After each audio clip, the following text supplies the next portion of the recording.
আপনার সময় 6 মিনিট। ধন্যবাদ মাননীয় স্পিকার।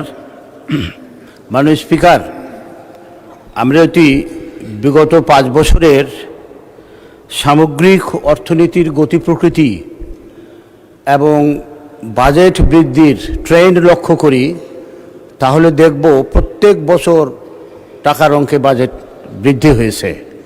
সেই হিসাবে যে বড় আকারের বাজেট উপস্থাপিত হবে এই 2026-27 অর্থ বছরে, এটা খুবই স্বাভাবিক। শুধু বড় আকারের বাজেট দেশের প্রান্তিক মানুষের জন্য কতটুকু কাজে লাগবে সেটি হচ্ছে আমাদের প্রশ্ন। মাননীয় স্পিকার, এই বড় বাজেটের সুবিধা প্রান্তিক মানুষের কাছে পৌঁছানোর জন্য সরকারকে নিশ্চিত করতে হবে স্বচ্ছতা বাস্তবায়নের ক্ষেত্রে, স্বচ্ছতা, দুর্নীতি থাকবে না বাস্তবায়নের ক্ষেত্রে, এবং দক্ষতার সঙ্গে বাজেট বাস্তবায়ন করতে হবে। এটা নিয়ে দেশের মানুষ উদ্বিগ্ন যে এই প্রস্তুতি বা এই কতটুকু আছে সরকারে, বা বাজেটের কি গাইডলাইন আছে। মাননীয় স্পিকার, আপাতত দৃষ্টিতে শিক্ষা, স্বাস্থ্য এবং সামাজিক নিরাপত্তা বেষ্টনীর আওতা বৃদ্ধির জন্য বাজেটের অঙ্কের দিক থেকে বৃদ্ধি করা হয়েছে। মাননীয় স্পিকার, গত সপ্তাহে আমরা এই সংসদে মাননীয় শিক্ষামন্ত্রীর কাছে একটা বিবৃতি শুনেছি। তার বিবৃতি অনুযায়ী হাজার হাজার মামলা জটে আমাদের শিক্ষা ব্যবস্থা আজকে জর্জরিত। শিক্ষা প্রতিষ্ঠানগুলোতে শিক্ষক নাই, কর্মচারীর অভাব, বিশেষ করে গ্রাম পর্যায়ে যে প্রাথমিক বিদ্যালয়গুলো আছে সেখানে শিক্ষকের পাশাপাশি ছাত্রেরও অভাব। মাননীয় স্পিকার, বিগত ফ্যাসিবাদী আমলে যেভাবে দলীয়করণের মধ্য দিয়ে শিক্ষা প্রতিষ্ঠানগুলোকে ধ্বংস করা হয়েছে, যদি একই ধারাবাহিকতা যেটা আমরা লক্ষ্য করছি যে বর্তমান সময়েও স্কুলের কমিটি গঠন থেকে শুরু করে সমস্ত বিশ্ববিদ্যালয়ের নিয়োগ প্রক্রিয়া সবখানেই দলীয় বিবেচনাকে প্রাধান্য দেওয়া হচ্ছে। মাননীয় স্পিকার, এই দলীয় বিবেচনা প্রাধান্য পেলে শিক্ষা খাত কখনোই ঘুরে দাঁড়াতে পারবে না বলে আমি মনে করি। মাননীয় স্পিকার, স্বাস্থ্য খাতে বাজেট বরাদ্দ বৃদ্ধি পেয়েছে ঠিক আছে, কিন্তু স্বাস্থ্য খাতের বড় সমস্যা হচ্ছে আমাদের জনবলের দক্ষতার অভাব।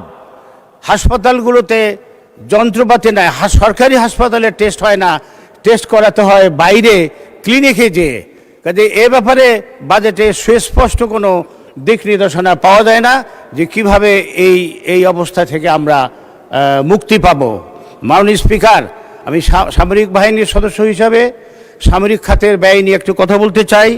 মাননীয় স্পিকার, আমরা যদি বিগত কয়েক বছরের বাজেট পর্যালোচনা করি, দেখা যাচ্ছে যে বিগত বছরে 2025-26 অর্থ বছরে বাজেট বরাদ্দের শতকরা হিসেবে 6.31% বরাদ্দ ছিল। এবারে টাকার অঙ্কে বৃদ্ধি পেলেও সেটা শতাংশে কমেছে 6.01। মাননীয় স্পিকার, বর্তমান বৈশ্বিক এবং আঞ্চলিক প্রেক্ষাপটে আমি মনে করি বাংলাদেশের যে সশস্ত্র বাহিনী আছে সেটাকে আরও শক্তিশালী করা, প্রশিক্ষিত করা, এটার জন্য উন্নত প্রযুক্তি সম্পন্ন অস্ত্র এবং সরঞ্জামাদি ক্রয় করতে হবে। সশস্ত্র বাহিনীর সদস্যদেরকে উন্নত প্রশিক্ষণ দিতে হবে দেশে বিদেশে, এবং আমাদের উপকূলীয় অঞ্চলে যে নজরদারি এবং সাইবার নিরাপত্তা বৃদ্ধির জন্য আমাদেরকে খরচ করতে হবে। মাননীয় স্পিকার, সেই বিবেচনায় আমি প্রতিরক্ষা বাজেট আরও বৃদ্ধির জন্য প্রস্তাব করছি। মাননীয় স্পিকার, আমরা এই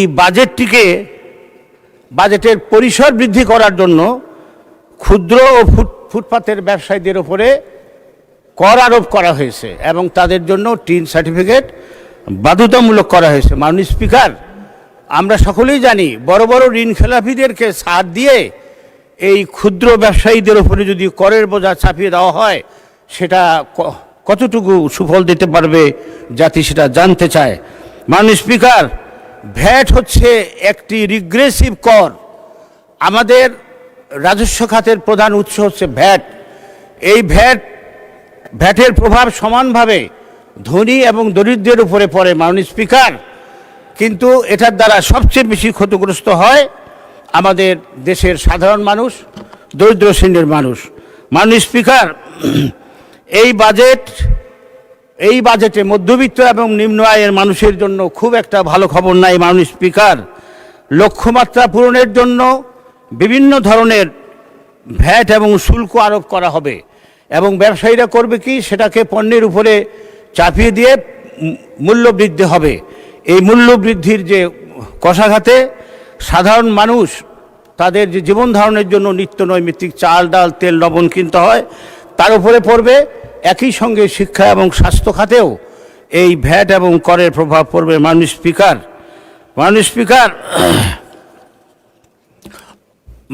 আমাকে 1 মিনিট সময় বাড়িয়ে দেবেন। আমি ঢাকা 16 আসনের থেকে নির্বাচিত হয়েছি। আমার সংসদের প্রথম বক্তব্যে আমি বলেছিলাম বৃহত্তর মিরপুরের গোটা দেশের চিকিৎসা ব্যবস্থার মতো বৃহত্তর মিরপুরেও চিকিৎসা ব্যবস্থা বেসরকারি খাতের উপরে নির্ভরশীল। এই বৃহত্তর মিরপুরে একটি জেনারেল হাসপাতাল। মাননীয় সদস্য 2 মিনিটে শেষ করেন। 2 মিনিট। জি মাননীয় স্পিকার, আমাদের যে স্বাস্থ্য ব্যবস্থা সেটা এখনো প্রায় 80% নির্ভরশীল বেসরকারি খাতের উপরে, এবং বেসরকারি যে চিকিৎসা ব্যবস্থা ক্লিনিক এবং হাসপাতালগুলো সেগুলো খুবই ব্যয়বহুল। মিরপুর একটি নিম্ন মধ্যবিত্ত মানুষের আবাসিক এলাকা। মাননীয় স্পিকার, বৃহত্তর মিরপুরে কোনো সরকারি হাসপাতাল নাই।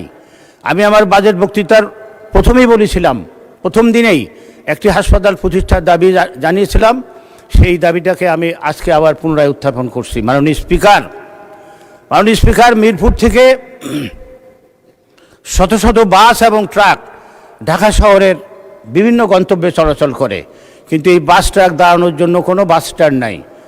মাননীয় স্পিকার, সম্প্রতি আমরা জেনেছি মাননীয় প্রধানমন্ত্রী ঢাকা শহরের বড় বড় বাস স্ট্যান্ডগুলোকে ঢাকা শহরের বাইরে নেওয়ার জন্য নির্দেশ দিয়েছেন। সেটি একটি সমাধান হতে পারে, বাট আমরা একটি বিকল্প চিন্তাও করতে পারি। মাননীয় স্পিকার, আমরা এগুলোকে বহুতল বিশিষ্ট যদি স্ট্যান্ড হিসাবে আমরা নির্মাণ করতে পারি, আমার মনে হয় আমাদের সমস্যা অনেকটা সমাধান হবে। বিশেষ করে আমি আমার পল্লবী এলাকার জন্য এই বাস ট্রাকগুলোর পার্কিংয়ের জন্য আমি একটি বহুতল বিশিষ্ট পার্কিংয়ের দাবি করছি। মাননীয় স্পিকার, আমি এর পূর্বেও বলেছি, আবারও বলছি, সারা দেশের মতো আমার আসনে মাদকের ব্যাপক প্রভাব। আমি সম্প্রতি মাননীয় স্বরাষ্ট্রমন্ত্রী মহোদয়ের সঙ্গে সাক্ষাৎ করে এটা আমার উদ্বেগের কথা জানিয়েছি।